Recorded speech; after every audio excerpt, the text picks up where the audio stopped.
I'm Lisa Fletcher, and you're in The Stream. Today, is the internet a sexist place? We look at the abuse and harassment faced by women in the online world.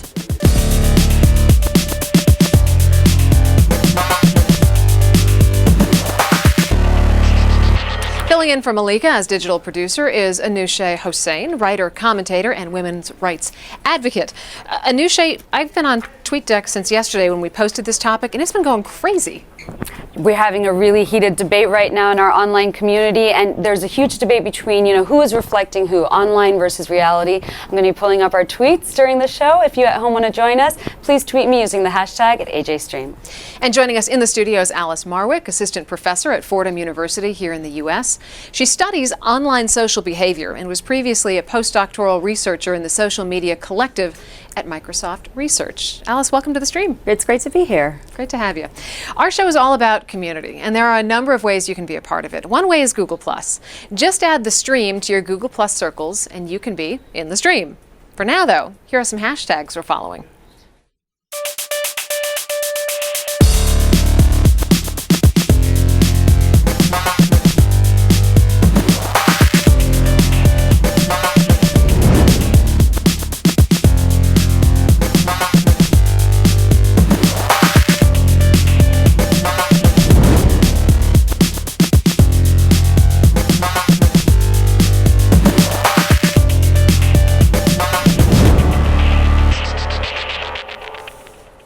Simply having a username that looks female means, according to one study, that you're 25 times more likely to experience online harassment. Now, some have even described it as a gang rape-like mentality when referring to the extreme levels of misogyny on the internet. While many feminist bloggers receive hate emails threatening them with rape and murder, hashtags like "reason to beat your girlfriend" trend on Twitter. Abusive comments and images like the ones you're seeing on your screen have become expected by some female users due to the public nature of various social media platforms. In certain instances of harassment, a woman's personal information like her home address, telephone numbers, and even government ID data has been posted online. Forums where women are attacked attract hundreds of comments, and their traffic rates increase dramatically as they gain popularity. So, is it simply the anonymity that allows people, often whom are men, to take such liberties, or is it an extension of offline sentiment? Joining us from London via Skype is Helen Lewis, deputy editor at The New Statesman, which is a British political magazine.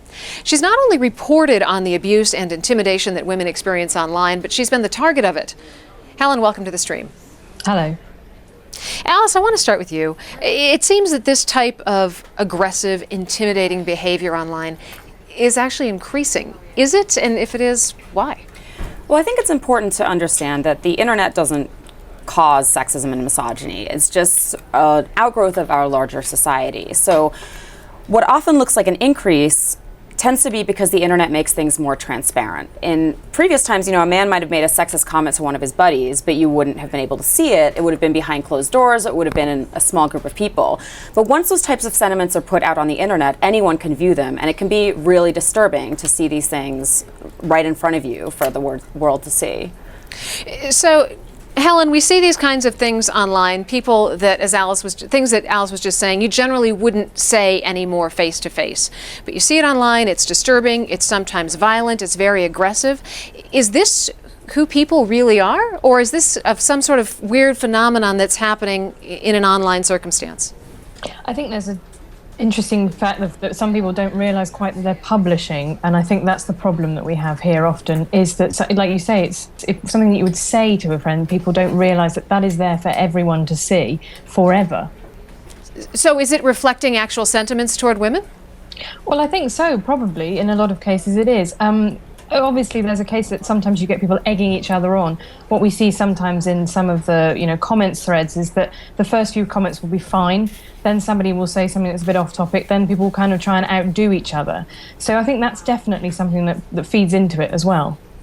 I want to go over to our online community here for a second. I have a tweet from Bonnie Newman who's saying there's no denying there's sexism online. Misogynist ideologies offline are the root. Online communities are only an expression. I also know that in our Google Hangout, let's go over to Rebecca. She has a comment for us. Here you go, Rebecca. Well, yeah, one of the things that interests me the most is the impact that misogynist comments have on women online. For instance, a lot of the harassment that I see happening towards women and towards feminist voices in particular seems to be focused on silencing them. So I'd be interested in hearing from others if my experiences are universal, and if that kind of misogynistic feedback that women get is actually preventing them from speaking out more. Alice, is that the desired effect? Yeah, I mean, I think that's the big worry, is that this will have a chilling effect, and it'll make women, especially young women, less likely to speak about their experiences online. And one of the interesting things that we found is there are certain social spheres, there are certain spheres online where you have a great deal of women and you don't tend to have these comments, but they tend to be confined to very traditionally feminine spheres. So blogging about parenting, blogging about fashion, blogging about food. There tends to be a sort of culture of niceness. It's when women start talking about politics, sexism, feminism, current events. That's when I think you start getting the most hateful comments. And I think it's a fear of women expressing themselves in what have traditionally been male spaces. It really serves a gatekeeping function. I think the overall function is to silence women's voices, but what we need to do is make sure that that doesn't happen, and that we encourage women to continue expressing themselves online, even against this hateful backlash. Yeah. You know, let's go to a tweet, actually. I was going to say something, but I want to get our community in on this because there's so many people wanting to talk. Here, sorry, from Eddie Anikian. When men come from societies that disrespect women, it's hard to expect them to change simply because they're online. And it's interesting because this tweet kind of goes to the effect of what you were saying. It's the same way women had to fight for the spheres that we have that weren't traditionally assigned to us in real life. We're going to have to fight, some would say we're going to have to fight those same battles online. I want to go over to Google Hangout now. We have David waiting for us. David? Hello there. I guess the question that I have that's related to some of the things that people have been saying already is, when I see some of the most extreme misogyny online, I find myself wondering as I wander around in the real world if all the people I'm passing, if all the men I'm passing actually spend their days thinking about these sorts of things, if they're really as misogynistic as men appear online, or if there's the anonymity of the internet and the sort of reinforcement that people get for misogyny online brings that out, and that in fact the people who are the loudest are not necessarily representative.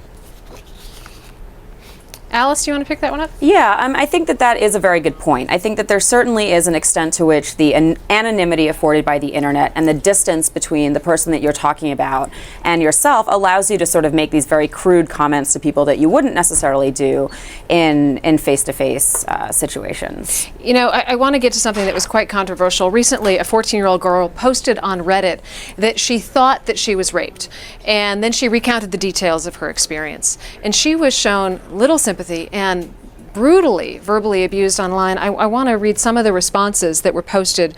One person said, "Why the hell are people thinking someone who is 14 has the mentality of an 8-year-old? On average these days, girls lose their virginities at that age. 14-year-olds aren't innocent little babies that don't know what they're doing." And then another person wrote, "She's partying, smoking pot, and I will assume, if this isn't a troll, that she didn't lose her virginity at this party. No, I'm not saying that she deserved it, but she's coming very close to ruining a boy's life because of sex that she regretted." And now, in contrast, after this stuff all got posted online, Reddit then asked for men who had raped to share their experiences. And while some women lashed out, others actually showed sympathy or appreciation for what they called being able to get in the head of their attacker. And here's some of what this guy posted. Let me pull it up here. He had this long post, but part of it he says, "The great nights were the ones who squirmed," referring to the girls that he was attacking. "One who didn't want to give in. I'd have to shush them down and try to work on them slowly enough so they didn't know what was going on until it was pretty much already happening. I'm a muscular guy, over 6 feet, around 200 pounds, and most of these girls may have been 125 to 130. Really tiny and easy to pin down." Alice, why these incredibly different responses? Oh God, that is so disgusting. Like, just listening to that, it's so hard to hear. I think that there's two things going on here. I think the first thing is that we see online what we call homophily, which is this idea that birds of a feather flock together, and often it causes a sort of push towards the extreme end of the spectrum. So if you have a bunch of left-wing bloggers or a bunch of right-wing bloggers who are only speaking to each other, they'll tend to sort of push each other to the more extreme ends of the spectrum. I think what you see here is somebody who's being reinforced by the community, who's expressing something that he probably, he definitely feels this way. Like, it's clear this is a rapist. This is somebody who doesn't respect women, but he's in an environment where he can express that, and that people are sort of supporting his expression of that. The second thing is that online misogyny is, women have had spaces to talk about gender and the way the gender has changed for about 200 years, since the Seneca Convention in the United States. There has not been as much public discussion about the way that masculinity has changed or the way that gender roles affect men. So I think that a lot of this misogyny is coming from a place of fear and a place of entitlement, and from a place where men don't have spaces to talk about these types of things, and they're discouraged in our culture from talking about gender. So I think that some of these extreme expressions of misogyny are really coming from this place of fear and anger. I'm not saying they're justified in any way. They're not. But I think we do have to start understanding why there is this resent of hatred in women if we ever want to solve the problem. Helen, respond for me, if you will, to the things that I just read, and then also answer the question whether or not Reddit should have posted this thread for rapists to begin with. Well, I think what you see with that thread is the fact that it isn't as simple as only bad people do bad things. And actually what came across in a lot of what the men were saying was they didn't realize that what they were doing was rape because they didn't see themselves as rapists. They had that construction which you see so much throughout media of, rapists are people who attack you in the street. It's not somebody you know. And so I thought that was actually quite a valuable thread to happen, because it caused a lot of realization that, that rapists aren't just horrible men. It can be the guy who goes too far at a party. And that was really important. And that goes to what David's saying, which is the fact that, you say, are these people walking around constantly? You can have terrible misogynist thoughts you express online and probably be very nice to all the women in your life. That there are these dichotomies within people that we haven't really got to grips with, and the internet allows that kind of fluidity of identity that shows, that shows up these discrepancies in how people think. As for whether or not Reddit should have allowed it, I don't think Reddit is the most constructive place for those discussions to happen. But equally well, I don't think that legislating them is the answer. I want to expand upon the theme that you brought up about creating safe environments for women to speak up and bring up these issues. I want to go over to our Google Hangout. Mariana? Hi there. Hi, Mariana. So I was thinking about a few things here, and I want to say that where I've experienced sexism the most has been on Twitter, because that's where I do most of my social networking. And I've been every now and then I get concerned about the reward system for certain tweets, because people earn stars, and to them, that means that they did really well in whatever weird little thing they said. But then I've also, I've come across men making statements that make me feel very uncomfortable, because they go so far as to push the idea that we owe them certain kinds of sexual behavior. And every now and then, because of the screen name I use, they'll churn it around into something sexual. And I've also witnessed women objectifying themselves because of this reward system, so that they can get these stars from the male readers on Twitter. And what that's caused me to ask is, well, where are we supposed to go from here as women if this is something that bothers us so much? And what is our call to action if our opinions on forums fail to change certain behavior or thought patterns in sexist people? Alice? Well, I hate to say it, but I think it's just a matter of persistence. I think that both men and women need to speak up when they see behavior online that they find reprehensible. I mean, there are certain communities online, Boing Boing, Metafilter, there's a lot of others where there's great intelligent discussions, because the moderators of those forums or the creators of those communities don't allow for sexist behavior. The problem with spaces like Twitter or Facebook is they're really diverse, they're really broad, they can be used for a variety of different things, and you don't have sort of singular moderators or singular people with content standards going in and, just removing comments that are offensive or sort of policing what people are saying. But I think that this needs to be a collective effort. I think if it's up to every individual woman to say, I don't like this behavior, you're making me uncomfortable, you're being sexist, then she's always going to get shouted down. But if this is something that we start doing together collectively, if it becomes a situation in which people know that these kinds of comments are no longer acceptable online. I mean, this is a very sort of optimistic, idealistic viewpoint, but I think that the collective action is really the only way that this is going to change in the long term. True, but I do think that the conversation at some point has to be, women have to stop bashing women. I mean, I'm reminded of Jessica Valenti, the blogger who had lunch with other bloggers and Bill Clinton. And then, you know, a law professor, Ann Althouse, devoted an entire article on her website to Jessica's breasts and how Jessica was posing and how if she would have had on a blue dress and a beret, you know, a la Monica Lewinsky, it would have been even better. And it's like, what role do women play, and what is a woman's responsibility in stopping perpetuating these stereotypes? I mean, that's a great question. I mean, I think that we need to stop thinking this is like a men versus women thing, or men are the only sexist. There's a lot of men who have very progressive gender attitudes, and there's a lot of women who have very retrograde gender standards. Like you said, people who would not identify as feminists, people who want to police other women's behavior. In fact, often women are the gatekeepers of sexism, in that they're trying to sort of they pay the most attention to what other women are doing, and they're sort of subtly policing them. I think that, you know, this is sort of how insidious sexism and misogyny are. It's rooted in every single part of our culture, to the point where a lot of women have internalized these attitudes. So this really, again, speaks to the fact that this is a large structural problem, and it's not going to be changed by a single law or a single campaign. It's something that really has to happen on many different levels of society. I want to pick up on that theme that you just mentioned. I have a tweet here from W. Greenhouse.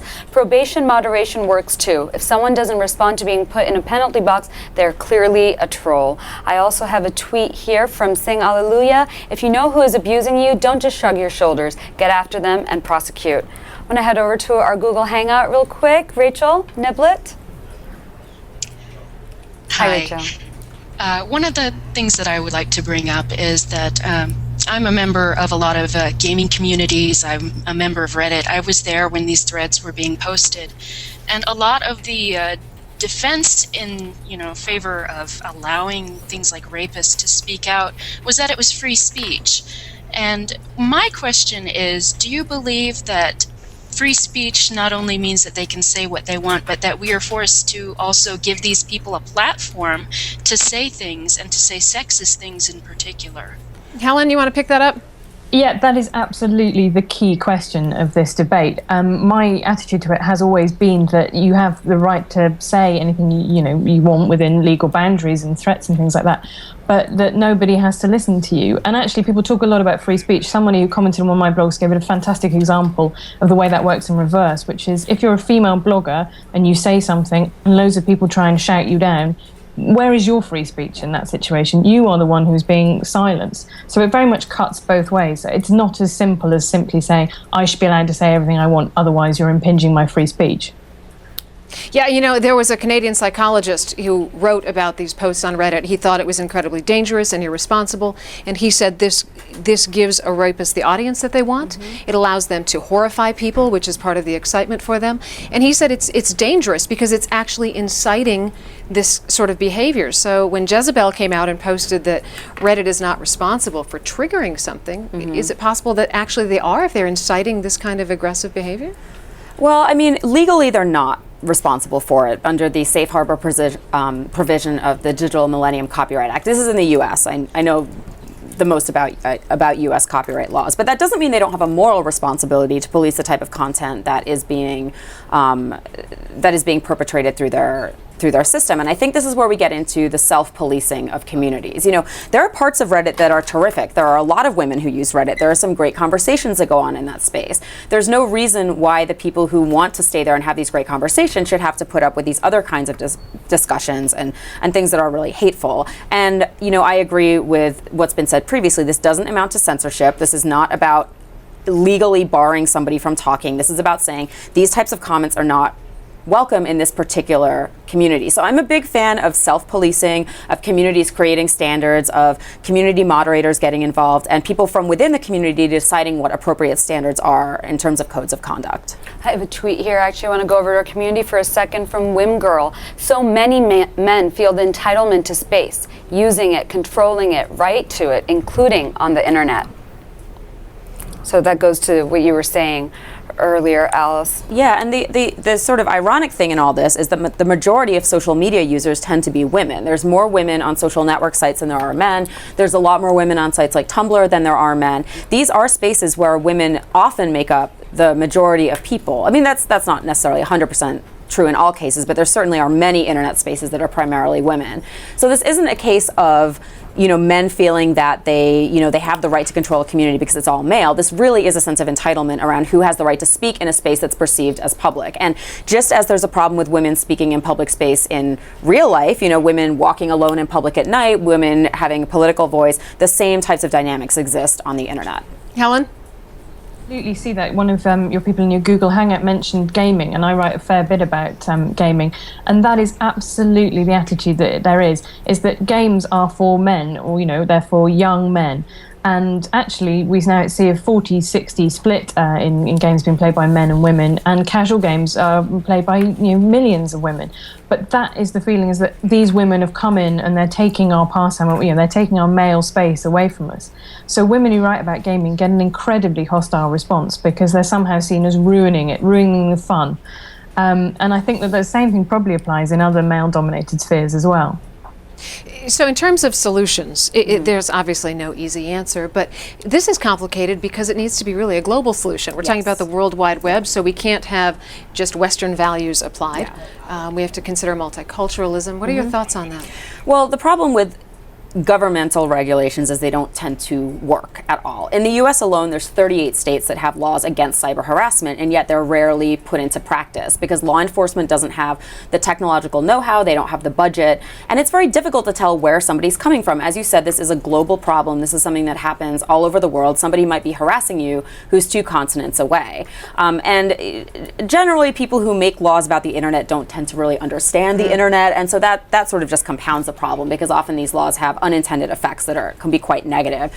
So really, again, I think this is about confronting misogyny and sexism on a structural level. And luckily we have, hundreds of years of feminist movements all over the world that are working to do that. And I think it's about increasing the visibility of these movements, about being willing to have a public discussion like we're having here about sexism, about misogyny, about oppression in all of its various forms, and really bringing that to the forefront. Because for so many years, I think feminism has been a dirty word, especially in many parts of the mass media. We're supposedly in a post-feminist world, but we live in a world where sexism is very real. Many of these online situations show that to all of us, and I think we need to start confronting this and say, if we want to move forward, we really need to start treating women as full and equal citizens. I'm going to pause you there. We're going to continue this discussion in our online conversation. But first we want to get to Anusha, who's got a couple other leads we're following.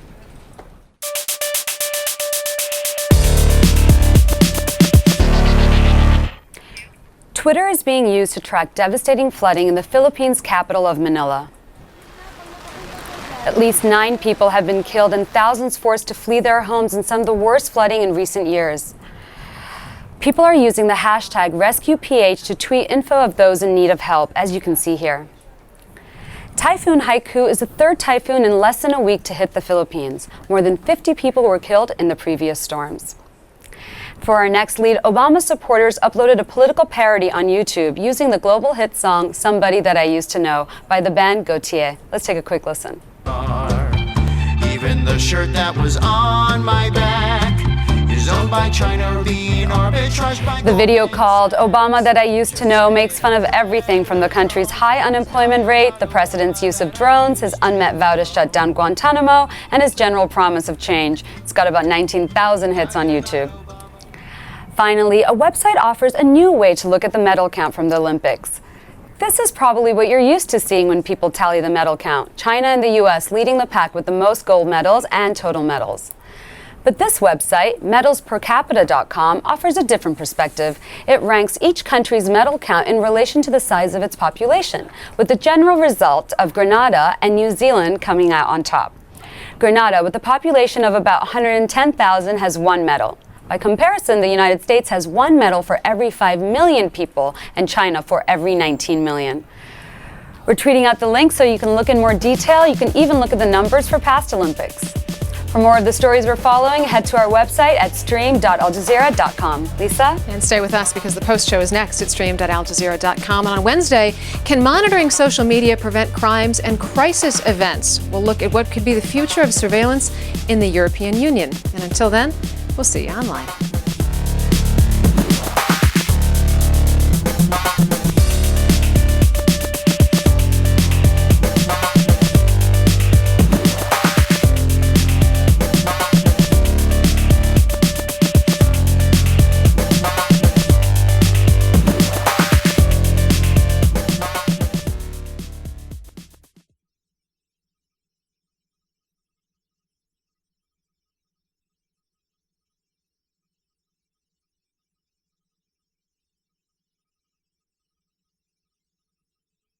Great. We're gonna... Welcome back to our online post show. We want to get to some video comments that have been sent in from our community. Anusha? I want to head over here to our online community. We have a video question here. Let's take a listen. The internet, community-based websites like Reddit, 4chan, and 9gag is a really good example. When someone points out a sexist undertone in a post and puts it up on the comments page, it will instead be met with responses that are misogynistic, like calling them a whiny feminist and comments like calling for women to go back in the kitchen and that sort. And it just suggests that the society's views on gender equality is still flawed. Helen, how important is it for women to stand up to that? I mean, obviously it can be very frightening, especially with some of the very aggressive threats that are posted toward the women who do. Well, this is one of the biggest issues that I'm wrestling with my opinion on at the moment is, we always hear this phrase, don't feed the trolls. And actually, I feel like that experiment has largely failed. We've been trying that for a long time now with very little success. There are still quite a lot of trolls. And I feel like if they, they don't find a good target in you, they move on to the next person who might be a little bit more vulnerable. So I think it is actually really important to speak out.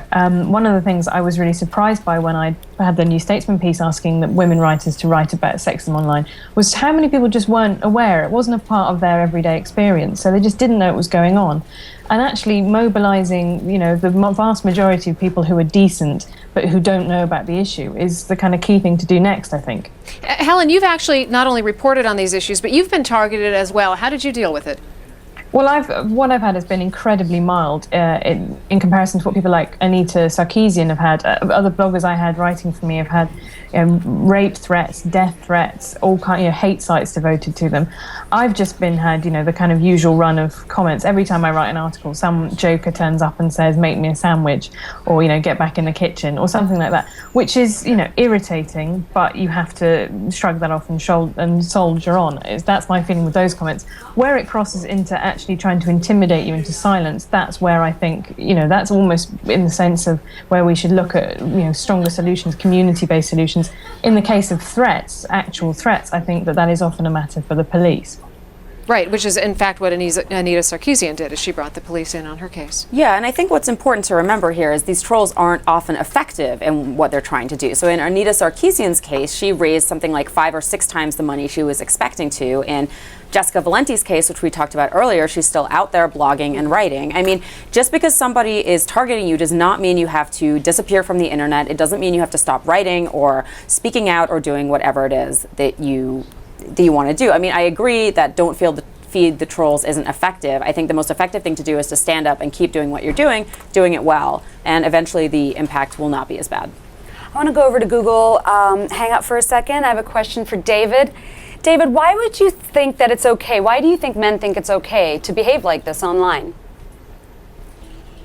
I think it varies tremendously. I mean, I think in some cases the people who are doing it are fairly young and oblivious, that they don't, they will make rape jokes without it occurring to them that probably there's a good likelihood that in their audience is someone who actually has been raped, and so on. As for more extreme expressions of misogyny, I think in a lot of ways it's a reaction to the successes of feminism and anger about that, and anger that men don't get the deference that they used to get, and that women are in the workplace as much as they. Uh-oh. Yep, I think we lost David there for a moment. I actually have a tweet here real quick that I want to go to that speaks in effect to what David was saying from Scarface6us. When women post many pictures exposing their bodies, it's the first step to invite male users to act in such a behavior. I think we're back. We have Google Hangout back. David, are you still there? Can you hear us? Yeah, I didn't realize I'd been lost there. Sorry, we cut you off. If you want to continue finishing off your point, that'd be great. Yeah, I'm not sure where I got cut off. With more serious misogyny, I mean, I do think that there is this reward system that you see online where people try to top one another, but I think the roots of it come out of an uneasiness and it's a reaction to this in many ways to the successes of feminism in terms of that and these are guys who are bothered that they're not given the sort of automatic deference from women that they believe that they're entitled to. And unfortunately, there are other guys out there who will step up and say, yes, you're right, that's exactly what's going on. Well, speaking about the roots of all of this, earlier we spoke with Dr. Gail Dines. She's a professor of sociology and women's studies at Wheelock College, and she told us that she believes pornography is a major factor in shaping the way men behave toward women online. For many men, a lot of their online life is around pornography. And pornography today is not Playboy and Penthouse when you go online. You're looking at a very, very cruel, misogynist form of imagery that the industry actually calls gonzo. Now, what this is very hardcore, cruel pornography where women are being violated, they're being, what often looks like sexually assaulted. Now, if men spend a good percentage of their time online engaging with that kind of pornography, then I think when they're online and they're thinking and talking about women, then the images that they've had from pornography and the way they feel towards the women when they're using the pornography is going to leak out into the online life. Alice, how much influence does pornography have? Well, I think that's a really complicated question. I mean, there have been many, many studies of the influence on pornography on people's behavior, and there's no real definite causation or there's not any real causation or correlation. I think that what's important to remember is not that necessarily pornography causes misogyny, but the misogyny that exists is reflected in pornography. And I think that while I don't condone shaming anyone for their sexual desires or proclivities, I think what we need to do is have a conversation about why is it that so much pornography online is humiliating and degrading to women? Why is that something that appeals to people? I think we have to confront that. It's an uncomfortable conversation, but one I think we should have. Helen? Well, I think there's some very flabby thinking in what Gail has said there. The majority of men's time online is spent in pornography. Well, I think, the internet is far more than pornography. That's quite an outdated view now, as is the view that gonzo is the predominant style. And I really want to go back to what your commenter said before about women posting pictures of themselves in bikinis. They invite this stuff. I've never posted a picture of myself on a bikini. I've never worn a bikini, in fact. And it's just that kind of thinking that instantly turns it back to being a problem about something that women are doing. And I don't deny that there are, no doubt, some women who do post pictures of themselves in bikinis online. And why shouldn't they? People have to wear swimwear at the beach. But why is this suddenly perceived to be something that women are provoking?